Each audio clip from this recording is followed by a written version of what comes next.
Alright, this is Andrew Jolly with Joda Home Inspections. We're here today at 568 Canyon Road doing a sewer scope.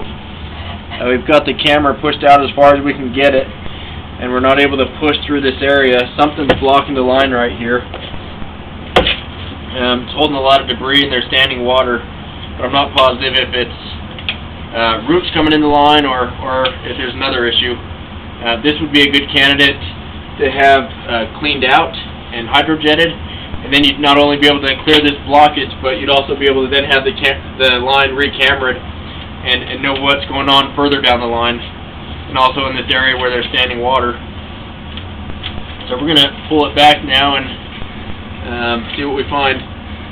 So this looks like a clay line. It has joints every few feet, and one of the issues with having more joints like that is there's more possibility for roots to come in. And that's what you're seeing on the right side of the screen are some roots coming through a joint. That's also something that could cause a backup, because things can get caught on that and then it can prevent water from draining the way that it should. If you look at the bottom part of the pipe, how it's kind of red, that's how we know it's clay.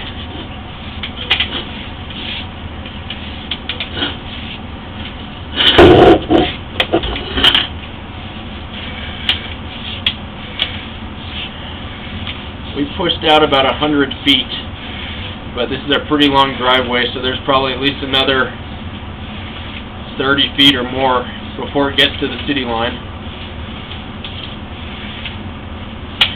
So there were two sections in this line that had standing water and a little bit of a blockage. The first one was about 25 feet out or so, and that one I was able to push through.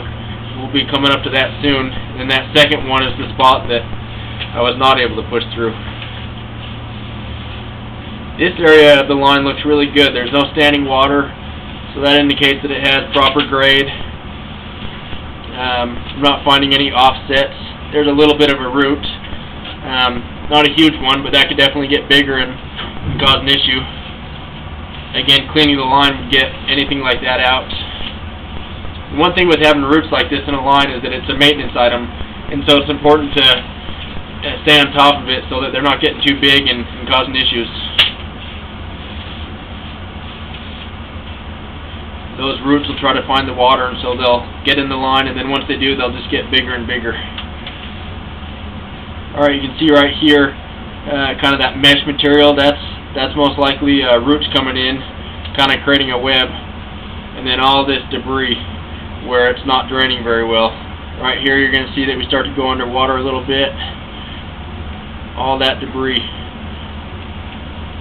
If you continue to use this line and you're flushing solids down, that's going to eventually completely close in, and then the water's not going to be able to get through at all, and it'll back up. So right here we transition to cast iron.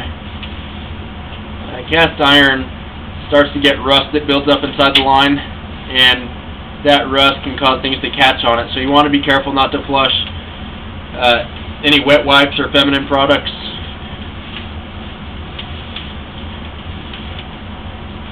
I accessed this today through a point in the basement. It looks like there used to be a clean out, but then they tied in another small drain to it. That's not ideal because it makes it so that you can't access the line as easily if you're doing any sort of maintenance or having it inspected. So just to recap, I'd recommend having this line cleaned, hydrojetted, and then having the rest of the line re-cameraed. Also, you'd be able to camera the areas that were underwater that I wasn't able to see very well.